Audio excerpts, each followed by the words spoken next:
صدر مملکت آصف علی زرداری آج سے 9 جولائی تک کرغزستان کا دورہ کریں گے۔ آصف علی زرداری کے ہمراہ اعلیٰ سطح کا وفد بھی ہوگا۔ ترجمان دفتر خارجہ کے مطابق دونوں ممالک کے درمیان وفود کی سطح پر مذاکرات ہوں گے۔ تجارت، سرمایہ کاری، توانائی، کانکنی سمیت دیگر شعبوں میں تعاون پر بات ہوگی۔ دورے کے دوران صدر زرداری کرغز صدر اور پارلیمان کے اسپیکر سے بھی ملاقات کریں گے۔ گزشتہ 21 برسوں میں کسی پاکستانی صدر کا کرغزستان کا یہ پہلا دورہ ہوگا۔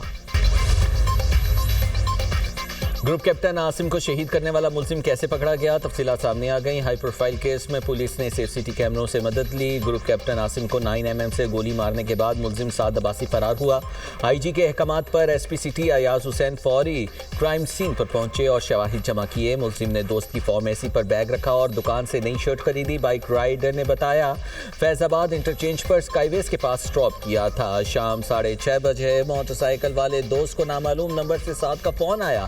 5 منٹ کے بعد ملزم فارمیسی والے دوست کو بھی فون کر کے آنے کا کہتا ہے۔ ملزم پہلے ایک چھوٹے بچے کو بھیج کر کہتا ہے سعد عباسی اپنا بیگ منگوا رہا ہے۔ بچہ بیگ لے کر جیسے ہی آگے جاتا ہے پولیس ملزم سعد عباسی کو دبوچ لیتی ہے۔ فارمیسی میں موجود بیگ میں ملزم کے کپڑے اور پسٹل موجود تھا۔ پاک فضائیہ کے بہادر گروپ کیپٹن نے اسلام آباد میں خاتون کو بچاتے ہوئے جان قربان کر دی۔ موٹر سائیکل سوار شخص سڑک پر خاتون کو زبردستی ساتھ لے جانے کی کوشش کر رہا تھا۔ گروپ کیپٹن عاصم طارق نے روکنے کی کوشش کی تو ملزم نے پہلے بدکلامی کی، پھر ہوائی فائرنگ کر دی۔ گولی لگنے سے گروپ کیپٹن عاصم شہید ہو گئے۔ پولیس نے ملزم سعد کو گرفتار کر لیا۔ صدر اور وزیر اعظم کا گروپ کیپٹن عاصم طارق کو شہادت پر گہرے رنج اور غم کا اظہار۔ صدر مملکت نے کہا ایک بے گناہ خاتون کی جان بچانے کے لیے اپنی جان کا نذرانہ پیش کرنا اعلیٰ انسانی اقدار اور قومی خدمت کی روشن مثال ہے۔ وزیر اعظم شہباز شریف نے کہا قوم ایسے بہادر سپوتوں کی قربانیوں کو ہمیشہ قدر و احترام کی نگاہ سے دیکھتی ہے، شہید کے اہل خانہ کے غم میں برابر کے شریک ہیں۔ وزیر خزانہ محمد اورنگزیب نے انویسٹ پاک پورٹل کا افتتاح کر دیا۔ تقریب سے خطاب کرتے ہوئے وزیر خزانہ نے کہا کہ انویسٹ پاک پورٹل کا مقصد ملک میں بیرونی سرمایہ کاری کو فروغ دینا ہے۔ حکومت سرمایہ کاروں کو ہر ممکن سہولیات دینے کے لیے پرعزم ہے۔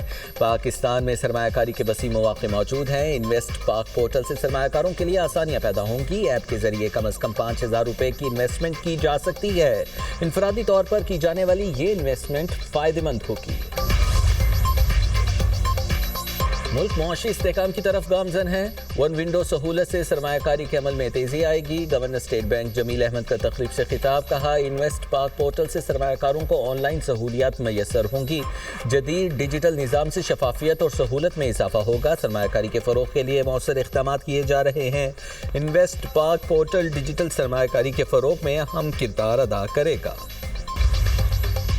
شہید ایرانی سپریم لیڈر کا سفر آخرت، تہران میں مرکزی جلوس رواں دواں، لاکھوں افراد موجود، فضا سوگوار۔ جسد خاکی آج قم لے جایا جائے گا۔ تدفین سے پہلے میت کو عراقی شہر نجف اور کربلا بھی لے جایا جائے گا۔ شہید کو 9 جولائی کو مشہد میں سپرد خاک کیا جائے گا۔ ایرانی رہبر اعلیٰ شہید خامنہئی کی نماز جنازہ تہران میں ادا کی گئی۔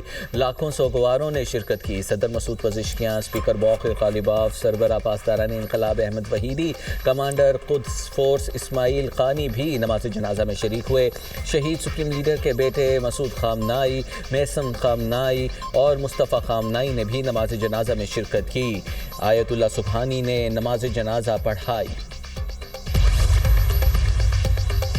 وزیر اعلیٰ پنجاب کی زیر صدارت ایسٹ مینجمنٹ اتھارٹی کے قیام کے حوالے سے اجلاس۔ اتھارٹی کے قیام اور اس کے مجوزہ قانونی فریم ورک پر بریفنگ۔ اتھارٹی صوبہ اثاثوں کی شناخت، مینجمنٹ، منتقلی، ادائیگیوں اور مارکیٹنگ کی ذمہ دار ہوگی۔ اتھارٹی سرکاری اثاثوں کا جمع ڈیٹا بیس تیار کرے گی اور مارکیٹ ویلیویشن کی یقینی بھی بنائے گی۔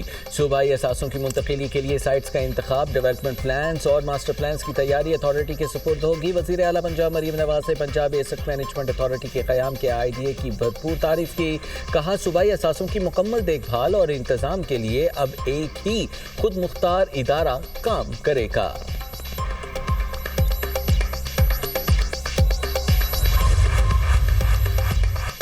نشے کی لعنت معاشرے کا ناسور ہے، پاکستان سے منشیات کا خاتمہ ضروری ہے، معاشرے سے منشیات کے خاتمے کے لیے پولیس سے بھرپور تعاون کریں گے۔ اسپیکر پنجاب اسمبلی ملک احمد خان تقریب سے خطاب کرتے ہوئے کہتے ہیں CNF منشیات کے خاتمے کے لیے معاون ثابت ہوگی، کاؤنٹر نارکوٹکس فورس کی تربیت اور آلات بین الاقوامی معیار کے ہیں۔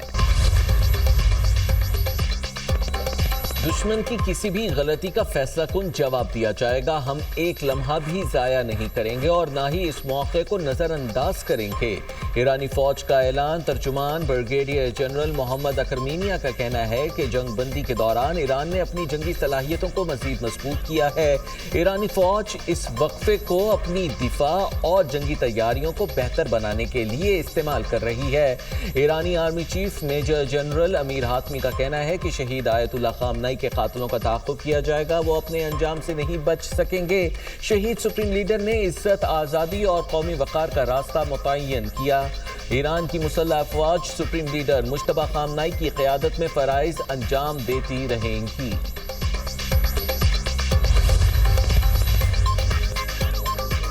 ایرانی اسپیکر سے حماس کی مشاورتی شورا کونسل کی سربراہ کی ملاقات، خطے کی صورتحال اور سفارتی امور پر تبادلہ خیال۔ باقر غالباف نے کہا سفارتکاری سے میدان میں حاصل کامیابیوں کا تحفظ ہونا چاہیے۔ امریکہ کے ساتھ معاہدے پر عمل درآمد مشکل لیکن ممکن ہے، ہمارے اتحادیوں کے خلاف جنگ کا خاتمہ بھی مفاہمت کا حصہ ہونا چاہیے۔ ایرانی وزیر خارجہ سے حماس اور حزب اللہ کے وفود کی ملاقات، عباس عراقچی کا اسرائیلی جارحیت کے خلاف ایران کی حمایت جاری رکھنے کے عزم کا اعادہ۔ کہا مفاہمتی یادداشت کے مطابق لبنان میں جنگ کے خاتمے کی کوششیں جاری رکھی جائیں گی۔ پاکستان نے شہید آیت اللہ خامنئی کو خراج عقیدت پیش کرنے کے لیے اعلیٰ سطح کا وفد بھیجا۔ ایرانی سفیر رضا امیری مقدم کا پاکستانی حکومت اور عوام سے اظہار تشکر۔ وزیر اعظم اور فیلڈ مارشل نے ایران سے یکجہتی کا اظہار کیا۔ پاکستان میں ایران کے سفیر رضا امیری مقدم کا ایکس پر بیان، کہا یہ شرکت برادرانہ تعلقات کی عکاسی کرتی ہے۔ پاکستان اور ایران ہر مشکل وقت میں ایک دوسرے کے ساتھ کھڑے رہے۔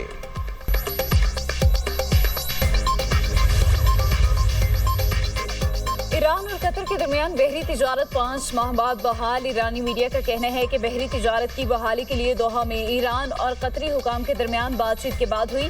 ایران کی بندرگاہ دیر اور قطر کی الرویس بندرگاہ کے درمیان جہازوں کی آمد و رفت کا آغاز ہو گیا۔ سعودی وزیر خارجہ کی بحرین کے ہم منصب سے ملاقات، شہزادہ فیصل بن فرحان اور عبداللطیف بن راشد کا ایران امریکہ مذاکرات سمیت خطے کی صورتحال پر تبادلہ خیال، علاقے کے امن و سلامتی اور استحکام کے فروغ کے لیے کوششوں پر گفتگو۔ دونوں وزرائے خارجہ نے آبنائے ہرمز میں جہاز رانی کی آزادی اور محفوظ بحری آمد و رفت کی اہمیت پر زور دیا۔